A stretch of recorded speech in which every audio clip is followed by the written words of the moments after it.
안녕하십니까. 이찬영 부동산입니다. 오늘은 2024년 11월 7일 토론토 부동산 TV 155편 변화의 시작 이란 제목을 가지고 말씀드리도록 하겠습니다.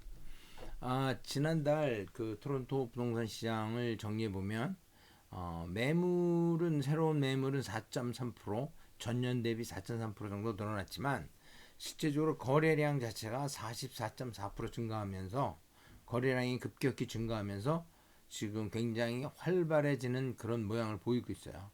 야, 이게 웬일이냐? 베란간 왜 이렇게 거래량이 많이 되고 여기 오픈하우스도 늘어나고 굉장히 바빠졌죠. 지금 길거리 다녀보면서도 여러분들이 느낄 수 있을 거예요. 그거를 기본적으로 그동안 두 차례 세 차례에 걸쳐서 금리를 낮춰준 것이 조금씩 효과가 나타나는 거다. 그리고 어차피 가을 마켓이 잠깐 반짝해요. 근데 이것이 결국 과연 반짝하는 가을 마켓인지 아니면 이것이 계속해서 이어질 수 있는 어떤 반등의 시작인지 그거는 조금 더 두고 봐야 알겠죠.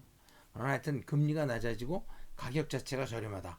지금 가격이 지난 2, 3년간 놓고 봤을 때 가격이 꽤 괜찮다라는 인식들이 확산돼 가면서 전체적으로 그 바이어스 마켓으로 알려져 있던 것이 지금 조금씩 밸런스드 마켓, 그러니까 바이어와 셀러가 균형 잡힌 마켓으로 옮겨가고 있다고 보는 거죠.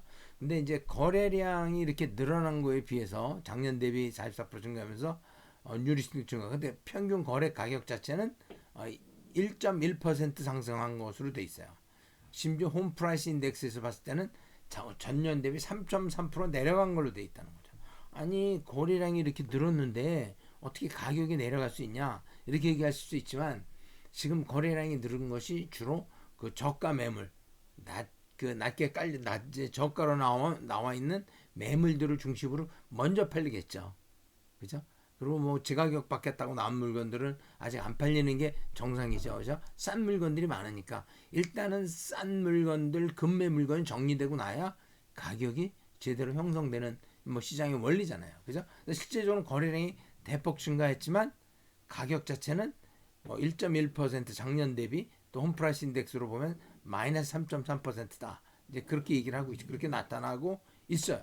그리고 이제 거래되는 이제 물건의 종류가 단독주택들이 먼저 활성화되고 있고 그러고 있다. 이렇게 보실 수 있죠. 그래서 이제 그 월 단위로 보면 지난해부터 2023년부터 쭉 보면 이제 막대 그래프로 된 건 이제 거래량이고 이 빨간 라인으로 된 거는 이제 거래 금액이잖아요. 거래 금액인데 실제적으로 이 보라색으로 된 게 지난달, 요건 1년 전, 작년 10월, 이거 금년 10월이잖아요. 이제 거래량을 보면 44% 정도. 여기 계산해 보면 이게 좀 43.2% 나는데 44%뭐 그 정도 올랐다고 그 거래가 많아졌고요. 그 지난달에 비해서도 33% 오른 거예요. 많이 올랐죠. 보통 보면 9월, 10월은 거의 비슷해요. 지난 몇 년 동안 계속. 근데 이제 9월 달에 비해서 10월 달에 바짝 올라갔어요. 그러니까 뭔가 이제 그 10월 달에 금리 인하한 효과도 있고 뭐 여러 가지 효과가 있다. 이렇게 보는 게 뭐 정상적이겠죠. 근데 이제 그런 거에 비해서 바짝 오른 거에 비해서 여기도 지금 보면 작년에도 8월 달에 취해 저점을 찍고 9월, 10월 조금씩 올라왔어요. 이렇게. 이게 이제 반짝거리는 가을 마켓이다. 이제 그렇게 얘기를 하는데 이제 8월 바닥 찍고 9월, 10월 조금 올랐잖아요. 근데 여기도 8월 바닥 찍고 9월, 10월 올랐는데 이 느낌이 좀 다르잖아요. 그죠? 조금 작년에 비해서는 조금 더 오르긴 올랐죠. 그죠? 그러나 이 이제 거래량이 느른 거에 비하면 이제 거래 가격은 뭐 0.7% 정도 올랐다. 이제 이렇게 보는 거죠. GTA 평균으로 봤을 때. 근데 이제 지난 3년간의 거래량과 가격의 변화를 이렇게 보면 왼쪽에 있는 거는 거래량이고 이쪽에 있는 거는 오른쪽에 있는 거는 이제 가격이 어떻게 변했냐 하는 건데 지금 이제 파란 막대로 되어 있는 게 2022년, 그 다음에 이제 초록색이 2023년. 근데 올해는 이 바로 표현 안 하고 라인 그래프로 표현했어요. 그래야 이렇게 대비가 돼서 잘 보일 것 같아서 이제 셋 다 바로 하려면 하는 건데 그렇게 하는 것보다 이렇게 하는 게 훨씬 더 잘 보일 것 같아서 이렇게 이제 차트를 만들어 봤어요. 그래서 보면 2022년은 굉장히 피크였었잖아요. 그래서 2022년 3월 달이 역대 최고가를 기록했던 해예요. 이게 보면 작년에 비해서 올해가 조금 연초에는 좀 좋았다가 이제 뭐 비슷하게 가는 모양이잖아요. 거래량으로 봤을 때. 근데 가격으로 봐도 작년과 비슷하게 가고 있는 와중 크게 변화가 없어요. 사실은 조금씩의 변화는 있지만 작년과 거의 비슷하게 가는 거예요. 그래서 거래량은 작년과 비슷하게 가다가 벼랑간 10월 달에 늘어났는데 가격은 그렇게 되지 않았다. 이제 그런 걸 보여주는 거죠. 그죠? 또 단독주택을 보면 단독주택도 뭐 비슷해요. 이게 이제 2023년, 2024년 이렇게 돼 있잖아요. 그죠? 이게 마찬가지로 이제 그 7월, 8월, 7월, 8월 달에 바닥을 찍고 9월, 10월에 반짝 올랐잖아요. 작년에도. 이제 올해도 이제 8월 달에 바닥을 찍고 9월, 10월에서 잠깐 올라가고 있는데 가격은 크게 많이 안 올랐어요. 그죠? 전년 대비 작년에 비해서 한 0.9% 가격 올랐고, 근데 거래량은 45% 정도 거래량이 많아졌다. 그러니까 평균 거래량보다 단독주택이 거래량이 작년 대비해서 더 많이 거래가 됐다. 그래서 단독주택이 시장을 리드하고 있다. 이제 그렇게 얘기할 수 있겠죠. 그죠? 이제 단독주택 3년간의 거래량 아까 그 본 것처럼 보면 파란색은 2022년, 2023년, 2024년 놓고 봤을 때 거래량은 10월 달에 뭐 딴 건 다 작년하고 비슷하게 가다가 10월 달에 변화가 많아졌잖아요. 9월, 10월 달에 거래량이 늘었잖아요. 전년 대비. 그죠? 근데 가격은 그렇게 크게 움직이지 않았다. 이제 그 보여주는 거죠. 그래서 이제 아까 말씀드린 것처럼 거래가 늘으면 가격은 오르게 돼 있어요. 가격은 제가 항상 말했듯이 거래량의 그림자다 이죠. 거래량이 올라가면 가격은 따라간다. 이제 거래량이 줄어들면 가격도 결국은 떨어지는 거죠. 근데 거래량이 지금 늘었기 때문에 당장은 가격이 안 오르지만 지금 저가 매물들 금매물들이 정리가 되고 나면 가격은 무조건 오른다. 이렇게 보시는 게 제대로 시장을 보는 거겠죠. 뭐 우리가 지나간 과거를 설명하려면 여러분들이 유튜브를 보면서 시간 보내실 필요가 없어요. 물론 과거도 알아야 되겠지만 우리가 이거를 보면서 다가올 미래에 어떻게 될 것인가를 이제 우리가 같이 생각을 해보는 거죠. 저도 생각해보고 여러분이 듣는 여러분들도 생각해볼 수 있는 기회가 되는 거잖아요. 그죠? 그래서 앞을 내다봐야 맨날 뒤만 보고 살 수는 없잖아요. 그죠? 콘도도 시장 마찬가지예요. 콘도도 거래량이 뭐 아까 단독주택처럼 이렇게 팍 늘진 않았지만 꽤 늘었잖아요. 32%, 33% 늘은 거예요. 거래량이. 단독주택은 45% 늘었잖아요. 그런데 전년 대비 가격은 한 2.1% 아직 전년 대비의 가격은 떨어져 있어요. 그렇지만 가격이 확실하게 8월, 9월, 10월 하면서 올 가을 마켓에 어떤 걸 보여주고 있잖아요. 작년에도 보면 8월, 9월, 10월에서 가격이 좀 올랐어요. 그죠? 뭐 아주 미세하게 나면 조금 올랐죠. 마찬가지로 지금도 조금 뭐 그때보다는 좀 더 낮게 계속 가격 자체가 조금씩 오르고 있는 거 여러분 보실 수 있잖아요. 그죠? 그렇죠. 지난 3년간의 거래량과 가격 추이를 보면 이쪽은 거래량이고 이쪽은 가격이 어떻게 변했냐 하잖아요. 그죠? 2022년, 2023년, 2024년 놓고 봤을 때 거래량은 뭐 작년과 올해께 작년께 초록색이잖아요. 그죠? 작년에는 이제 뭐 5월, 6월 달에 콘도가 거래가 많이 됐네요. 그죠? 이제 거래 많이 됐는데 올해는 이제 9월 달은 비슷하게 됐고 10월 달에 부쩍 많이 늘어났어요. 그죠? 가격도 작년에 5월, 6월 달에 꽤 가격이 올라갔다가 지금은 작년보다 이제 콘도가 작년보다도 시세가 없다. 그런 얘기잖아요. 그죠? 그래서 아까 그 보면 콘도가 작년에 비해서도 2.1% 아직도 가격이 떨어져 있다. 그런 얘기예요. 타운하우스 같은 경우에도 마찬가지로 거래량은 벌쩍 늘었지만 가격은 그렇게 많이 늘진 않았어요. 다른 것과 비슷해요. 그죠? 여기서도 이제 작년 같은 경우에도 8월, 9월, 5월, 10월 달에는 오히려 떨어졌어요. 작년에는. 근데 올해는 10월 달에 올라갔는데 그럼에도 불구하고 전년 대비 가격은 1.1% 정도 낮아요. 지금 이제 타운하우스 같은 경우에는 뭐 거래량은 54% 전년 대비 54% 늘어났어요. 타운하우스가 거래가 많이 되고 있죠. 근데 가격은 아직 싸다. 그 얘기는 거래가 많이 시중에 나와 있는 물건이 많다. 그러니까 작년 대비 가격은 싸니까 사람들이 이제 몰리기 시작한다라고도 분석할 수 있겠죠. 가격이 싸니까. 그러니까 집은 누군가는 꼭 필요하잖아요. 그죠? 근데 지금 내가 언제 살 것인가를 망설이고 있던 사람들. 그죠? 사이드라인으로 빠져있던 사람들이 이제 좀 사볼까라고 기웃거리다 보니까 이제 금리도 내려가고 가격도 이 정도면 싸다라고 싶으니까 덤비는 거잖아요. 그럼에도 불구하고 가격이 오르지 않는다는 거는 아직도 시중에 저가 매물이 많이 깔려 있다는 거예요. 아직도.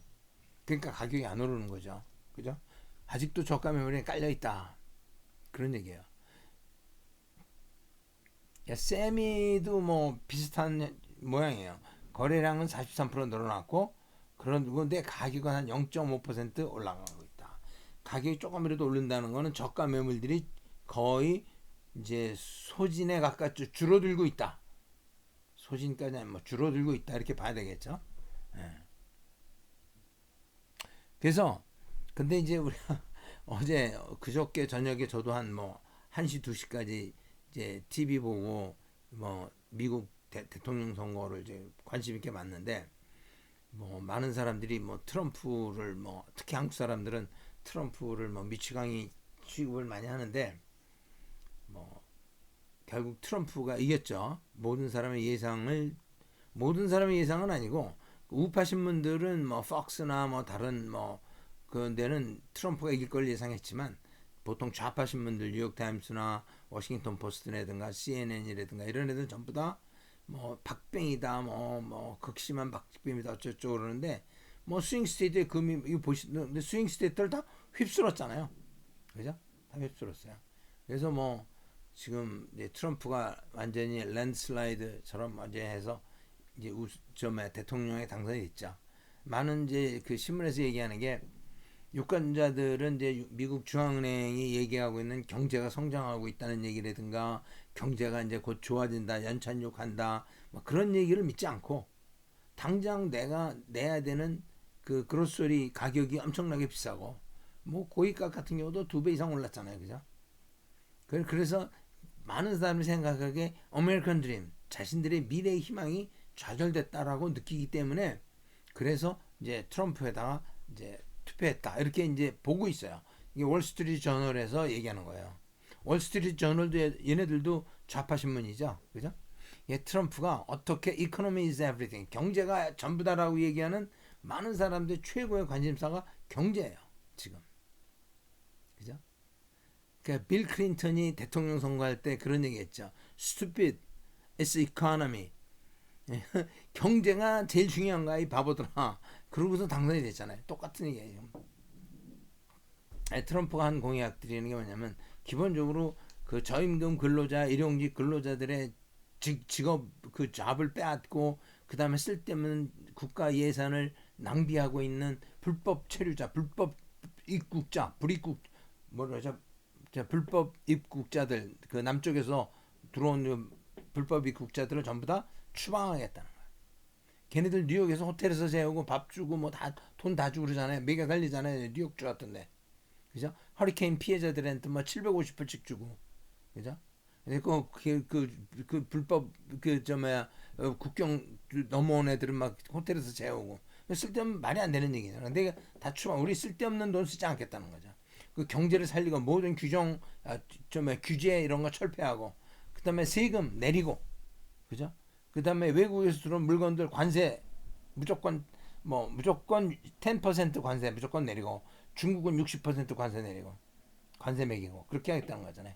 그다음에 주택을 더 많이 짓겠다는 엄청나게 주택 많이 줘서 주택은 보다 더 어포더블하게 하겠다.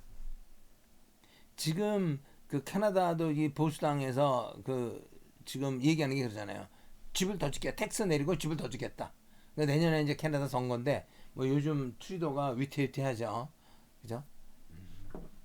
그렇게 하겠다. 그다음에 그 기후 변화에 대한 엄청난 예산 IRA 그 뭐 인플레이션 억제법이라고 미국 만들었지만 거기 보면 전부 다 기후 변화에 대한 예산들이잖아요.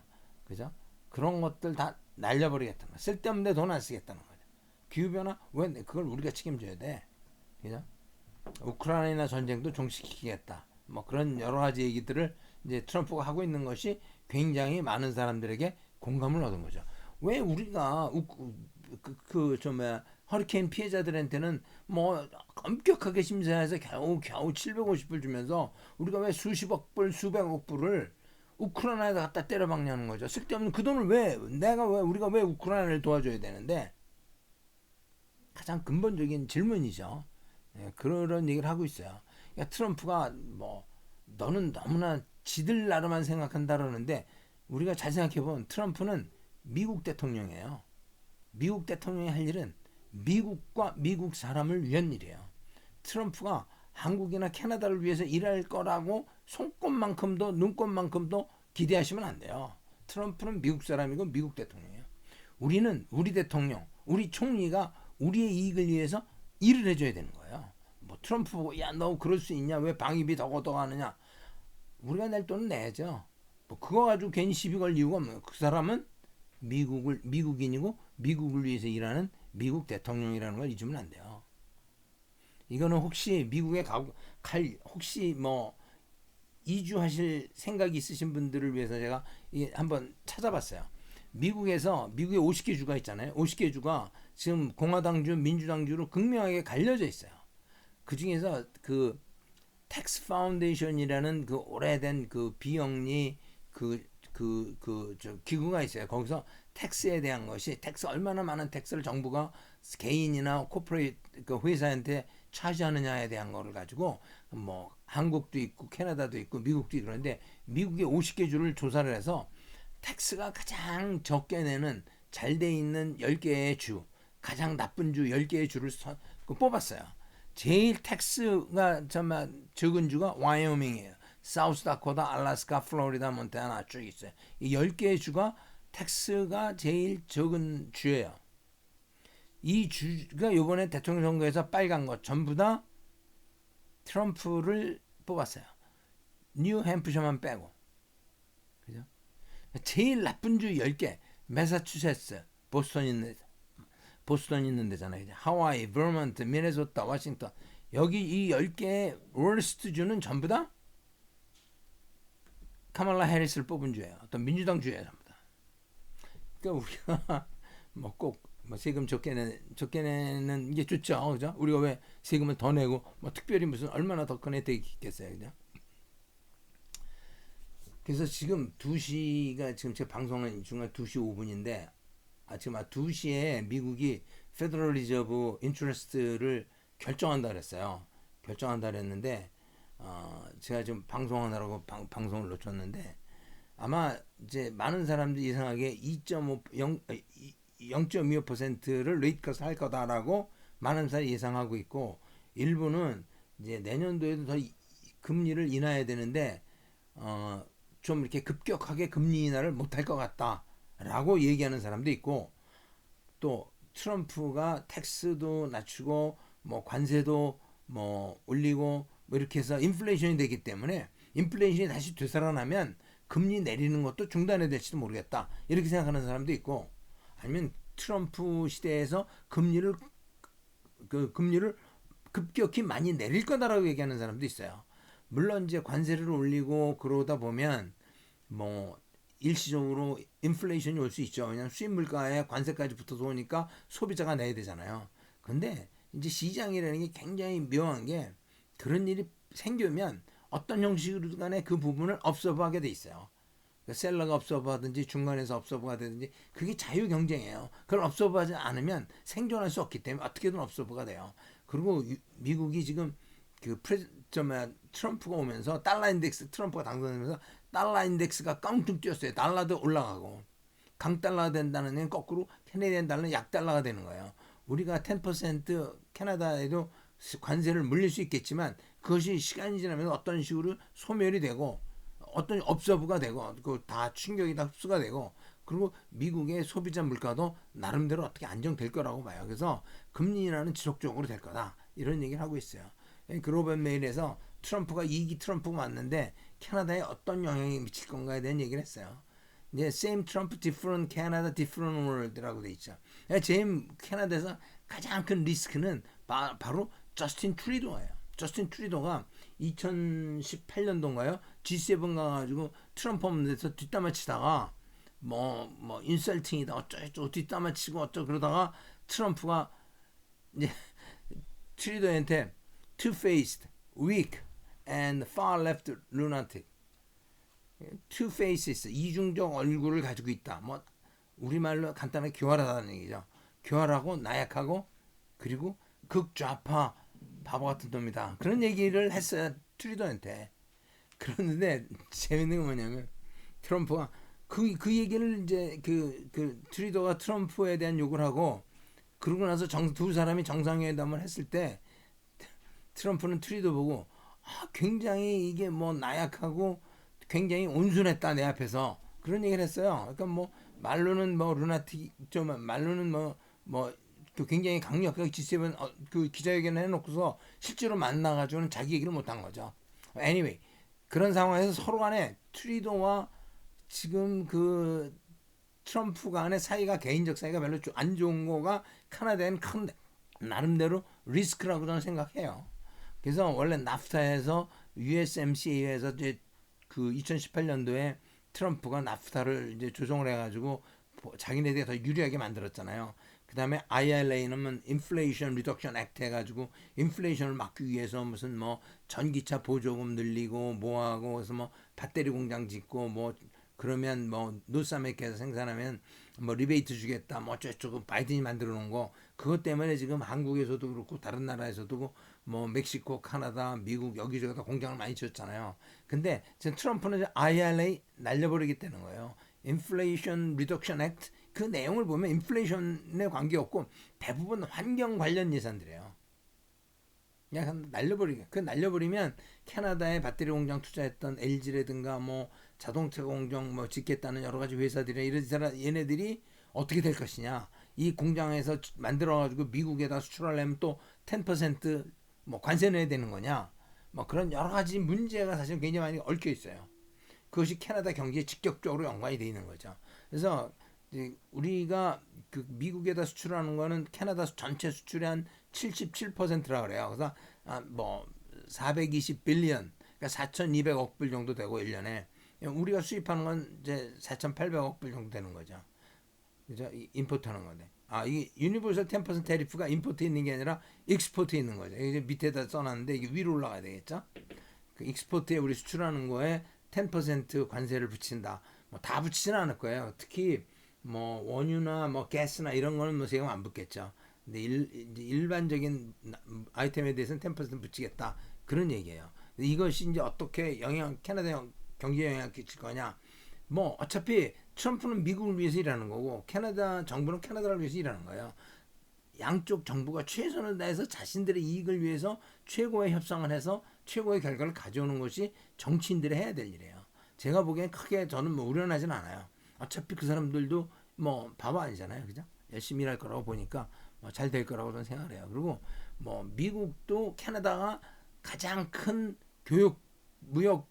교역국이고 캐나다도 미국이 가장 큰 교역국이에요. 서로 간에 서로 피해를 볼 일이 뭐 벌리지 않겠죠. 트럼프 바보 아닌데, 그죠?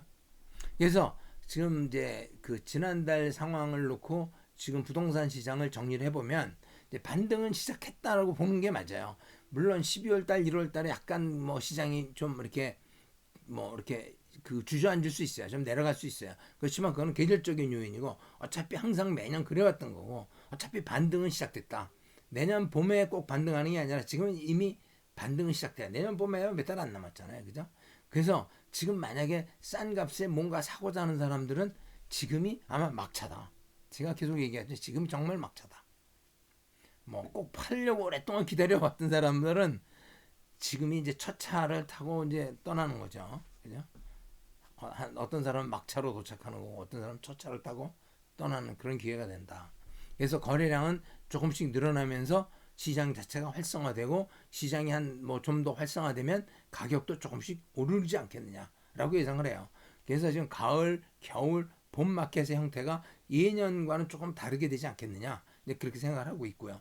근데 금리 인하도 우리가 이제 그 지난달에 0.5% 금리 인하 했는데 뭐 금리 인하를 너무 과격하게 하다 보니까 경제계에서 일부에서는 야 우리가 너무 경제가 나쁘다는 거를 선동하는 그런 모양 꼴이 되는 거 아니냐라는 조심스럽게 얘기하는 것도 있어요. 그러나 금리 인하는 빠르면 빠를수록 좋다. 지금 그 인플레이션 2% 이하로 내려갔는데 왜 금리가 왜 3.75, 4% 이렇게 될 이유가 없다는 거죠. 그래서 결국은 내년 연말까지는 2.5% 금리 요 주변으로 갈 거다라고 저는 생각해요.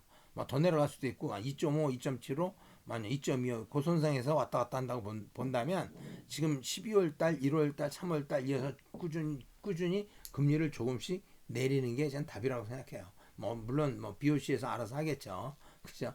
그다음에 이제 제일 중요한 게 아까 인플레이션이 올지도 모른다. 트럼프 때 뭐 어쩌고 그러지만 트럼프가 지금 미국이 하루에 원유를 어떤 1,100만, 1,200만 배럴을 생산해요. 근데 이제 미국이 거기서 2천만 배럴을 더 200만 배럴, 1,000만 배럴, 그러니까 그렇죠. 200만 배럴, 2천만 배럴이 아니라 200만 배럴을 하루에 이게 숫자 잘못 썼어요. 200만 배럴 하루에 더 추가 생산하자는 거예요. 트럼프 얘기는. 그래서 드릴링도 더 하고 왜 우리가 그걸 안 파냐 이거죠. 그죠? 뭐 우리가 파나 사우디가 파나 어차피 지구 온난화에 똑같은 거지 왜 우리가 안 파고 사우디 보고 파라 그래? 말이 안 되잖아요. 그죠? 똑같은 얘기인데 결국은 하루에 200만 배럴을 추가 생산하자라는 게 이제 그렇게 돼서 이제 그 원유가가 70불 이하로 떨어진다는 거죠. 저는 70불을 버티기 힘들 것 같아요. 원유가가 배럴당 그러니까 70불, 60불, 50불 때 뭐 전에 그 트럼프 때 뭐 거의 20불 이하 때도 갔었잖아요. 그죠? 그 트럼프는 전체적으로 저금리의 보호무역이다. 일시적으로 인플레이션이 발생할지 모르지만 그렇지만 그냥 곧 이제 안정화될 거다라고 저는 생각하고 있어요. 그래서 지금 전체적으로 토론토 부동산 시장은 지금 아까 그 그림에서 본 것처럼 그 킥오프 그러니까 축구 경기를 시작하면 이제 시작하는 순간이다라고 보면 돼요. 그래서 부동산 경기가 지금 이번 달 다음 달을 지나고 나면 이제 내년 1월 2월부터는 본격적으로 좀 많이 거래가 많이 활성화되지 않겠느냐. 그래서 그동안 팔려고 노력하셨던 분들 아니면 그동안 살려고 눈치 보고 있던 분들 이제 등장하실 때가 됐다고 생각해요. 그래서 오늘 뭐 여기까지 하고요. 이제 뭐 혹시 그 부동산에 관련해서 뭐 궁금하신 점 있으면 저한테 전화 주시거나 이메일 주시면 제가 아는 한 성실껏 대답해 드리도록 하겠습니다. 오늘 그럼 여기까지 하겠습니다. 끝까지 시청해 주신 분 감사합니다.